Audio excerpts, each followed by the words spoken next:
ఒక ప్రెగ్నెన్సీ నుంచి ఇంకో ప్రెగ్నెన్సీ మధ్యలో కనీసం 3 ఇయర్స్ గ్యాప్ ఉండాలి. దీన్నే బర్త్ స్పేసింగ్ అంటాం. ఈ స్పేసింగ్ మీరు ప్రాపర్ గా పాటించడానికి ఎన్నో విధానాలు ఉన్నాయి. వాటిల్నే కాంట్రాసెప్టివ్ మెథడ్స్ అంటాం. అయితే వీటిల్లో ఏది బెస్ట్ అన్నది మీకు తెలుసా? నేను doctor Himabindu, consultant gynaecologist at Manvi hospitals Vijayawada. Contraceptive methods చాలా ఉన్నాయి. వాటిల్లో అన్నిటికంటే best method is copper tea. Copper tea అన్నది ఒక డివైస్. ఇది నాన్ హార్మోనల్ డివైస్. ఇది మనము బ్లీడింగ్ ఆగిపోయిన తర్వాత 7th to 8th డే అప్పుడు గర్భసంచిలో పెట్టడం జరుగుతుంది. ఈ గర్భసంచిలో పెట్టడానికి మనం చేసే ప్రొసీజర్ చాలా సింపుల్, పెయిన్లెస్ ప్రొసీజర్ కూడా. ఇది గర్భసంచిలో పెట్టిన వెంటనే కాపర్ టీ నుంచి కాపర్ రిలీజ్ అయ్యి మీకు ప్రెగ్నెన్సీ రాకుండా హెల్ప్ చేస్తుంది. యూజువల్ గా స్పర్మ్స్ బాడీలోకి ఎంటర్ అయిన తర్వాత దాన్ని నాశనం చేసి ఎగ్స్ కి కలవకుండా హెల్ప్ చేస్తుంది. దాని వల్ల మనకి ప్రెగ్నెన్సీ రాదు. 100 మందిలో కాపర్ టీ పెట్టినట్టయితే 99 మెంబర్స్ కి ప్రెగ్నెన్సీ అందదు. 1% is the only failure. Usually ఇది ఏ కాపర్ టీ అన్న దాన్ని బట్టి 3 ఇయర్స్, 5 ఇయర్స్ ఆర్ 10 ఇయర్స్ వరకు గర్భసంచిలో ఈ కాపర్ టీని ఉంచవచ్చు.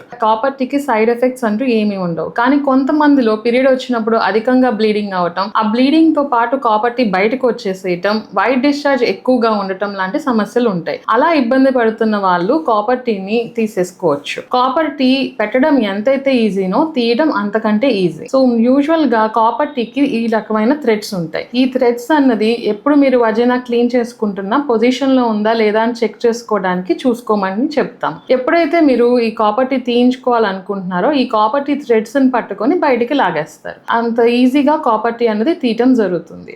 అండ్ కాపర్ టీ అన్నది మీకు కేవలం 300 to 500 రూపీస్ మధ్యలో కాస్ట్ ఉండొచ్చు. కాపర్ టీ పెట్టినందుకు కూడా పెద్ద ఛార్జెస్ చేయరు.